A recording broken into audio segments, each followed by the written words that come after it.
To better sustain the arms, I'm going to use two pieces of wire. I want them to be the structure of the arms, like the bones. I don't want them to be larger as the arm. I just need to go until the elbow.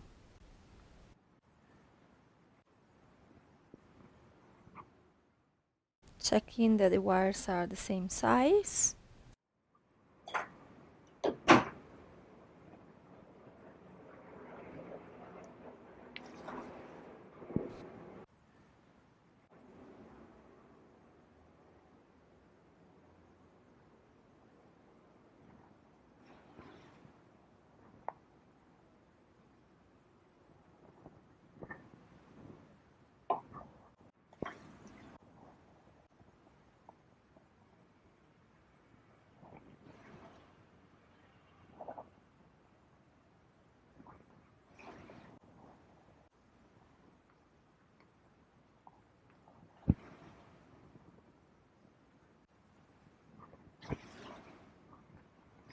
Bien. Okay, so I'm now going to start to cover the wire with more clay, and I'm also want the arms to stay stick to the body because the body is a little bit fat.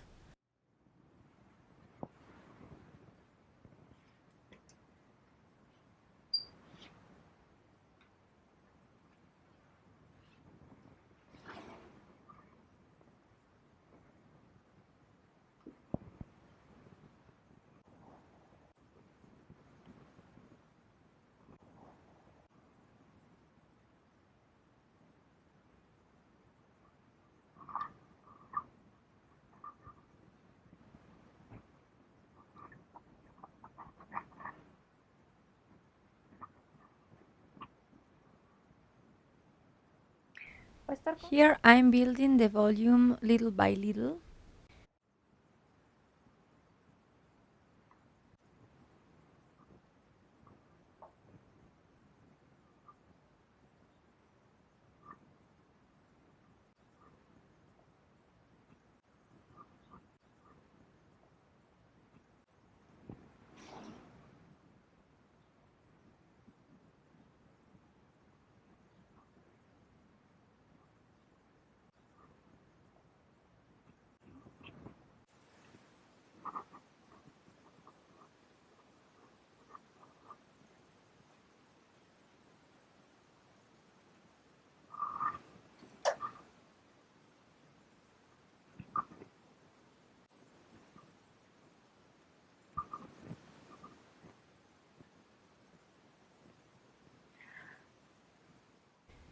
And as you can see, I'm not doing like a cylinder or a geometrical shape, but with the small amount of clay I'm putting and my fingers, I'm trying to give the final shape of the arm.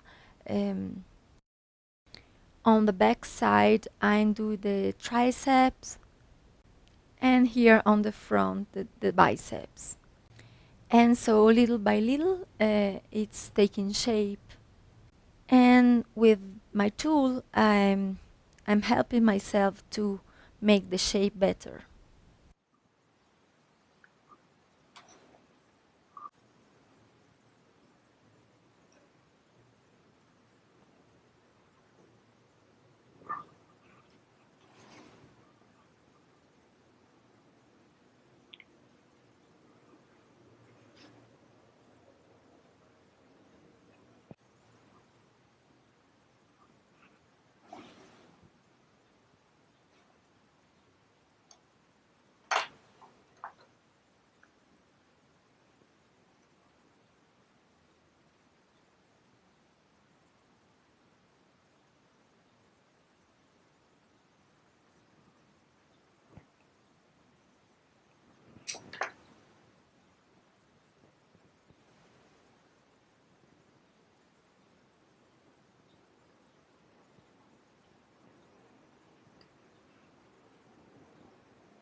And here I make it the volume thinner because I really don't want big arms.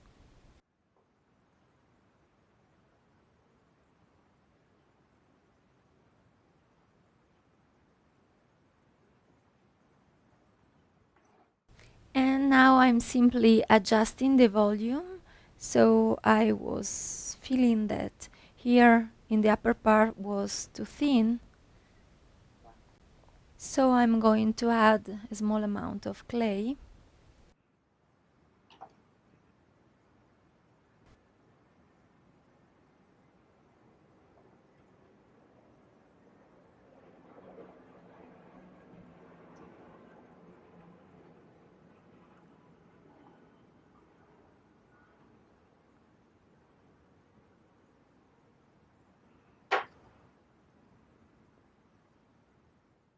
We try to work both sides at the same time, so I'm now going with the other arm. So first we check the position of the arms and we check if the elbows are at the same level.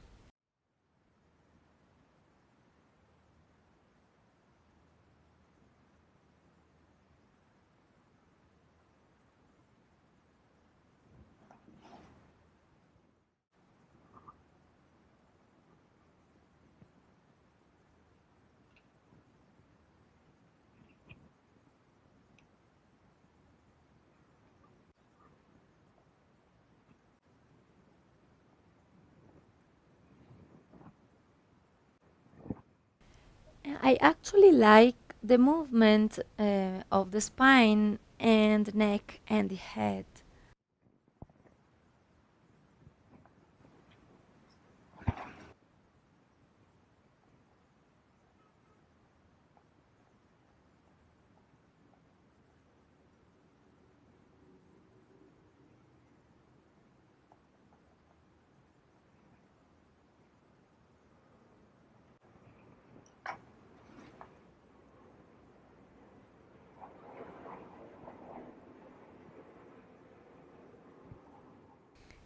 And with this kind of wooden spatula, this one with the round shape, I help myself to push the material more in order to adhere the arm to the body and to make this space between arm and body.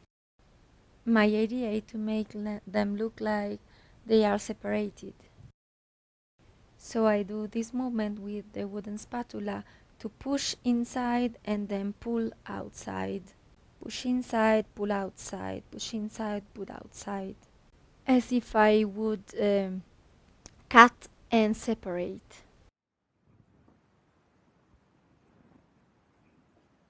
Aquí voy a estarla adelgazando después.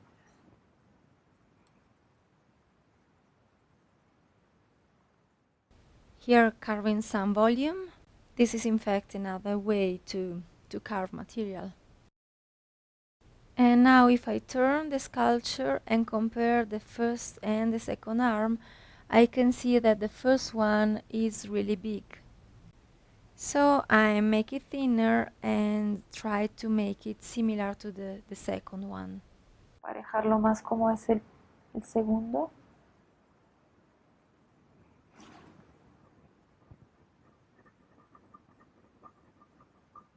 Okay. Now it looks better.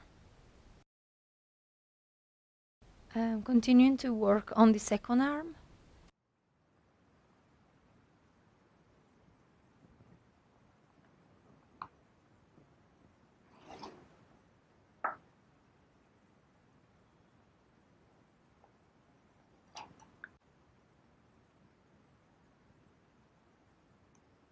Estoy cambiando. You can notice that sometimes I change the use of the tools. For example, I can use a carving tool like that, or some other times I can use the wooden spatula in this other way. So you actually can see that you can obtain the same result with the different ways of using the tools. So now I'm starting to work at the forearm. So first of all, I'm going to mark on the body, of the clay of the body, the direction and the shape of the arm. So, well, here I don't like symmetrical things, so I'm trying to do a different shape on the other side, a different position. So this one is going to be higher and the other lower. And also the position of the hands will be different, like that. So now I'm going to check the length of the forearm. So we can notice that generally the two parts of the arm are exactly the same length. The forearm is slightly shorter. So if I measure from the shoulder to the elbow, I can see the length. And because the forearm is smaller, it is like that. The same thing, the other side, this is the size, and here the forearm a little shorter.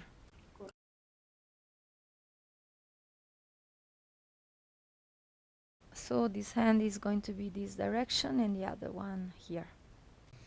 I want to reach kind of effect when you see the arms pressing on the belly. So to obtain this particular effect, I'm going to do like that. I'm I'm pulling outside the wires. I'm simply pulling them like that. And then with the help of a tool, I'm going to push the clay.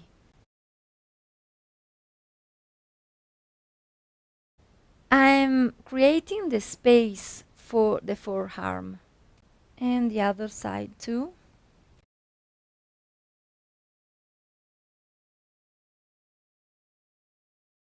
And with the use of my fingers, I'm smoothing the clay.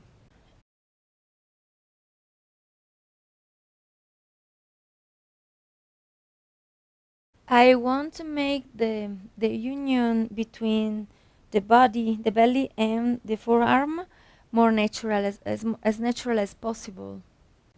I want the belly molding around the arm. Even if the belly I'm doing is not really saggy, so it's like a more hard belly, and the effect is just on the surface, on the skin.